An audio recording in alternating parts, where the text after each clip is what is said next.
नमस्कार दोस्तों, मैं आज आपके लिए छत्तीसगढ़ के पहले चरण की 20 सीटों पर वोटिंग डलने के बाद सबसे सटीक सबसे लेटेस्ट सर्वे लेकर आया हूं कि छत्तीसगढ़ में पहले चरण में कौन सी पार्टी बाजी मारती हुई दिख रही है। वहीं पहले चरण में छत्तीसगढ़ में वोटिंग डलने के बाद मतदान की बात करें तो 71.11% मतदान हुआ है छत्तीसगढ़ में। लेकिन 2018 से तुलना करें तो छत्तीसगढ़ में 6% कम वोटिंग हुई अब के।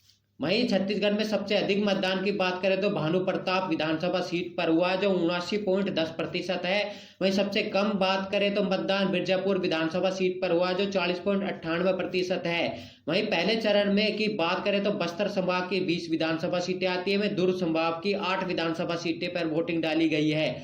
वहीं पहले चरण में कुल मतदाता कितने हैं तो 40,78,681 मतदाता हैं, जिसमें से पुरुष मतदाता की बात करें तो 19,93,937 मतदाता हैं। वहीं महिला मतदाता की बात करें तो 20,84,675 मतदाता महिला मतदाता है। वहीं पहले चरण में बात करें तो कुल उम्मीदवार 223 है, जिनकी किस्मत मतपेटी में कैद हो गई है। वहीं छत्तीसगढ़ में पहले चरण में 2018 में किसके पक्ष में क्या रिजल्ट रहा था तो कांग्रेस के पक्ष में इस रीजन में 17 विधानसभा सीटें गई थी। 20 विधानसभा सीटों में से बीजेपी को मात्र 2 सीटें, वहीं अन्य के पक्ष में 1 विधानसभा सीटें गई थी। यानी कि 2018 के चुनाव की बात करें तो कांग्रेस ने एक तरफा यहाँ पर सभी पार्टी को सुपड़ा साफ कर दिया था। मात्र बीजेपी के पक्ष में 2 ही सीट गई थी। कांग्रेस यहाँ पर 2018 की बात करें तो एक तरफा जीती थी। वहीं छत्तीसगढ़ में 20 सीटों पर वोटिंग खत्म होने के बाद लेटेस्ट सर्वे में कौन सी पार्टी बाजी मारेगी, वह किसकी बढ़ेगी टेंशन और कौन बनाएगा दिवाली। वहीं सर्वे में सबसे पहली सीट की बात करें तो मिर्जापुर विधानसभा की सीट है। वहीं यह सीट की बात करें तो एसटी रिजर्व की सीट है। वहीं बीजेपी पार्टी ने यहां से महेश गागड़ा को मैदान में उतारा है। वहीं कांग्रेस ने विक्रम मडावी को टिकट दिया है। वहीं जेजेसी कांग्रेस पार्टी से रामनाथ जूरी को मैदान में उतारा गया है। तो वहीं इस सीट पर किस पार्टी के पक्ष में माहौल बनता हुआ दिख रहा है, कौन सी पार्टी जीतती हुई दिख रही है, तो इस सीट की बात करो तो एक बार फिर से यह कांग्रेस के पक्ष में जाती हुई दिख रही है। बीजेपी और जेजेसी और अदर्स उम्मीदवार का यहाँ सुपड़ा साफ होता हुआ दिख रहा है। वहीं अगली सीट की बात करें तो यह वीआईपी सीट राजनांदगांव विधानसभा की सीट है। वहीं इस सीट पर बीजेपी ने पूर्व सीएम रमन सिंह को मैदान में उतारा है।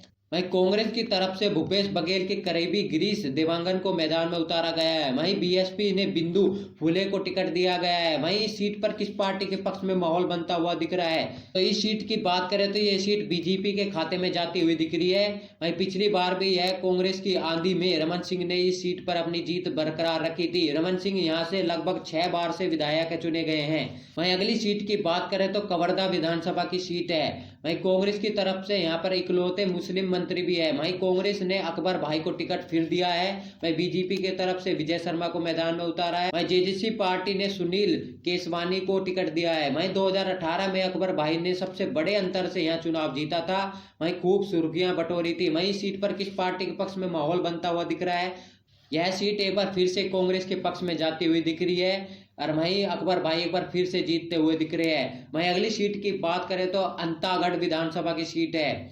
वहीं बीजेपी की बात करें तो बीजेपी ने विक्रम उसेंडी को टिकट देकर मैदान में उतारा है। वहीं कांग्रेस ने रूप सिंह पोटाई मोदेव को टिकट दिया है। वहीं आईएनडी पार्टी ने अनूप नाग को टिकट दिया है। वहीं सीट पर किस पार्टी के पक्ष में माहौल बनता हुआ दिख रहा है, तो यह सीट एक बार बीजेपी जीतती हुई दिख रही है। वहीं कांग्रेस पार्टी का सफाया होता हुआ दिख रहा है।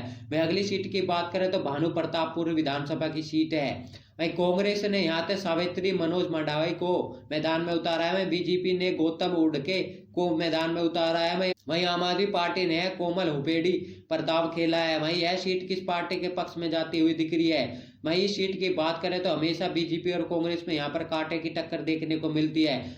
वहीं 2003 से 2023 तक बात करें तो 2 बार यहाँ पर बीजेपी के विधायक जीते हैं। वहीं 2 बार यहाँ पर कांग्रेस पार्टी के विधायक जीते हैं। तो अब के यह सीट किसके पक्ष में जाती हुई दिख रही है, तो अब के यह सीट बीजेपी के पक्ष में जाती हुई दिख रही है। बीजेपी का यहाँ पर आपका पल्ला भारी होता हुआ दिख रहा है, यानी कि बीजेपी के पक्ष में यह विधानसभा सीट जीतती हुई दिख रही है। वहीं अगली सीट की बात करें तो केशकाल विधानसभा की सीट है। वहीं इस सीट पर किस पार्टी के पक्ष में माहौल बनता हुआ दिख रहा है, वहीं किस कैंडिडेट को उतारा गया है, तो बीजेपी ने इस सीट पर नीलकंठ टेकाम को टिकट दिया है। वहीं कांग्रेस ने अपने वर्तमान विधायक संतराम नेताम को फिर से टिकट दिया है। वहीं बीएसपी ने यहां से दिनेश कुमार मरकाम को टिकट दिया है। वही इस आदिवासी बहुल विधानसभा सीट पर किस पार्टी के पक्ष में माहौल बनता हुआ दिख रहा है, तो एक बार फिर से यहाँ पर कांग्रेस के पक्ष में जाती हुई दिख रही है। बीजेपी का यहाँ सुपड़ा साफ होता हुआ दिख रहा है। अगली सीट की बात करें तो कोड़ागांव विधानसभा की सीट है। वहीं कांग्रेस ने इस सीट से अपने वर्तमान विधायक पर एक बार फिर से भरोसा जताया है, मोहन मरकाम को ही टिकट दिया है। वहीं बीजेपी ने लता उसेंडी को मैदान में उतारा है। वहीं जेजेसी पार्टी से शंकर नेताम को टिकट दिया गया है। वहीं इस सीट की बात करें तो यह 2 बार कांग्रेस पार्टी ने जीती है और 2 बार बीजेपी ने जीती है। 2023 से बात करें तो इस सीट पर कांटे की टक्कर देखने को मिलती है हमेशा। वहीं पिछली बार भी कांग्रेस पार्टी ने यह सीट मामूली अंतर से जीती थी। वहीं अब के बात करें तो किसके पक्ष में जाती हुई दिख रही है, तो अब के यह सीट बीजेपी के पक्ष में जाती हुई दिख रही है। कांग्रेस यह सीट हारती हुई दिख रही है। वहीं अगली सीट की बात करें तो नारायणपुर विधानसभा की सीट है। वहीं सीट पर बात करें तो बीजेपी ने केदार कश्यप को मैदान में उतारा है। कांग्रेस ने मौजूदा विधायक चंदन कश्यप को टिकट दिया है। बीएसपी ने आयुत राम मंडावी को टिकट दिया है। वहीं सीट की बात करें तो पिछली बार कांग्रेस ने इस सीट को मामूली अंतर से जीता था। मौजूदा विधायक चंदन कश्यप का उसी के इलाके में काफी विरोध भी हुआ है। भाई यह सीट किसके पक्ष में जाती हुई दिख रही है, तो यह सीट बीजेपी के पक्ष में जाती हुई दिख रही है। वहीं अगली सीट की बात करें तो चित्रकूट विधानसभा की सीट है। वहीं इस सीट पे बात करें तो कांग्रेस ने अब तक दीपक कुमार बैज को टिकट दिया है। वहीं बीजेपी ने विनायक गोयल को टिकट दिया है। वहीं जेजेसी ने भरत कश्यप को टिकट दिया है। वहीं इस सीट पर कांग्रेस का विधायक एक बार फिर से जीत सकता है और बीजेपी का सफाया हो सकता है। वहीं अगली सीट की बात करें तो कोटा विधानसभा की सीट है।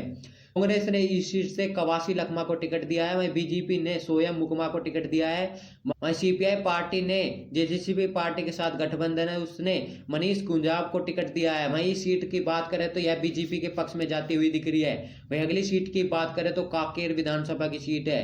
वहीं बीजेपी ने इस सीट पर आसाराम नेताम को मैदान में उतारा है। वहीं कांग्रेस शंकर धरव को मैदान में उतारा है। वहीं इस सीट की बात करें तो यह सीट कांग्रेस के पक्ष में जाती हुई दिख रही है, बीजेपी का सफाया होता हुआ दिख रहा है। अगली सीट की बात करें तो डोंगरगांव विधानसभा की सीट है। इस सीट पर भरत लाल वर्मा को मैदान में बीजेपी पार्टी ने उतारा है।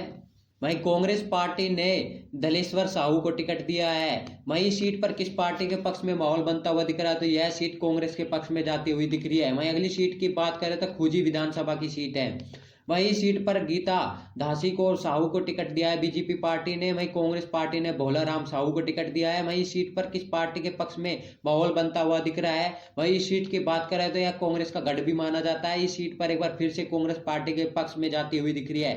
वहीं अगली सीट की बात करें तो पंडरिया विधानसभा की सीट है। वहीं बीजेपी पार्टी ने इस बार भावना बोरा को टिकट दिया है। वहीं कांग्रेस ने नीलकंठ को टिकट दिया है।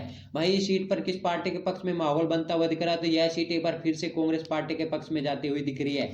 मैं अगली सीट की बात करें तो खैरागढ़ विधानसभा की सीट है। तो बीजेपी ने यहाँ पर विक्रांत सिंह को मैदान में उतारा है। वहीं कांग्रेस पार्टी ने जसोदा वर्मा को टिकट दिया है। पिछली बार की बात करें तो कांग्रेस यहाँ मामूली अंतर से जीती थी, लेकिन अब के इस सीट पर कांटे की टक्कर देखने को मिल रही है। यह सीटें अब के बीजेपी के पक्ष में जाती हुई दिख रही है। वहीं अगली सीट की बात करें तो डोंगरगढ़ विधानसभा की सीट है। वहीं बीजेपी ने यहाँ से विनोद खांडेकर को मैदान में उतारा है। वहीं कांग्रेस ने यहाँ से हर्षिता स्वामी बघेल को मैदान में उतारा है। वहीं इस सीट की बात करें तो यह सीट बीजेपी का मजबूत गढ़ मानी जाती है, लेकिन कांग्रेस ने पिछली बार इस पर विधानसभा सीट पर जीत दर्ज की थी, लेकिन यह सीट अब के किसके पक्ष में जाती हुई दिख रही है, तो अब के इसकी सीट की बात करें तो यह एक बार फिर से कांग्रेस के पक्ष में जाती हुई दिख रही है। मैं अगली सीट की बात करें तो बस्तर विधानसभा की सीट है। वहीं बीजेपी ने इस सीट से मनीराम कश्यप को टिकट दिया है। वहीं कांग्रेस ने यहाँ से लखेश्वर बघेल को टिकट दिया है। वहीं इस सीट की बात करें तो कांग्रेस पार्टी पर फिर से जीतती हुई दिख रही है, क्योंकि यह कांग्रेस पार्टी का स्ट्रॉन्ग होल्ड भी है। इस सीट की बात करें तो वहीं अगली सीट की बात करें तो जगदलपुर विधानसभा की सीट है। वहीं बीजेपी ने यहाँ से किरण सिंह देव को टिकट दिया है। वहीं कांग्रेस पार्टी ने यहाँ से जतिन जायसवाल को टिकट दिया है। ये सीट की बात करें तो बीजेपी का मजबूत गढ़ माना जाता है, लेकिन पिछली बार कांग्रेस के विधायक ने यहाँ से मामूली अंतर से जीत दर्ज की थी, लेकिन आपके यहाँ पर टक्कर देखने को मिल रही है और बीजेपी के पक्ष में यह सीट जाती हुई दिख रही है। वहीं अगली सीट की बात करें तो दंतेवाड़ा विधानसभा की सीट है। वहीं बीजेपी ने यहाँ से चेतराम अटामी को टिकट दिया है। वहीं कांग्रेस पार्टी ने छवि बिंद्र कर्मा को टिकट दिया है। वहीं यह सीट किसके पक्ष में जाती हुई दिख रही है, तो इस सीट की बात करें तो यह कांग्रेस के पक्ष में जाती हुई दिख रही है। मैं अगली सीट की बात करें तो मोहल्ला मानपुर विधानसभा की सीट है। तो बीजेपी ने यहां से संजीव साहा को मैदान में उतारा है। वहीं कांग्रेस पार्टी ने इंद्र साहा मडावी को टिकट दिया है। तो इस सीट की बात करें तो यह कांग्रेस पार्टी का गढ़ माना जाता है। तो एक बार फिर से यहाँ से कांग्रेस पार्टी हुई जीतती हुई दिख रही है। वहीं छत्तीसगढ़ में पहले चरण में चुनाव होने के बाद यानी कि वोट डलने के बाद पहले सर्वे में किसके पक्ष में क्या माहौल बनता हुआ दिख रहा है। तो कांग्रेस के पक्ष में 14 विधानसभा सीटें जाती दिख रही है। बीजेपी के पक्ष में 6 विधानसभा सीटें जाती हुई दिख रही है। यानी कि पहले चरण में कांग्रेस पार्टी को बढ़त मिलती हुई दिख रही है। बीजेपी का लगभग सुपड़ा साफ होता हुआ दिख रहा है। कांग्रेस जहां पिछली बार 17 विधानसभा सीटें जीती थी, अब के 3 विधानसभा सीटें कांग्रेस पार्टी की कम होती हुई दिख रही है। वही बीजेपी पार्टी की 4 विधानसभा सीटें बढ़ती हुई दिख रही है। लेकिन कांग्रेस पार्टी पहले चरण में काफी आगे है बीजेपी पार्टी से बात करें तो। आपको क्या लगता है कि पहले चरण में किस पार्टी का पलड़ा भारी होने वाला है? तो कमेंट में अपनी राय देना ना भूले। जय हिंद, जय भारत।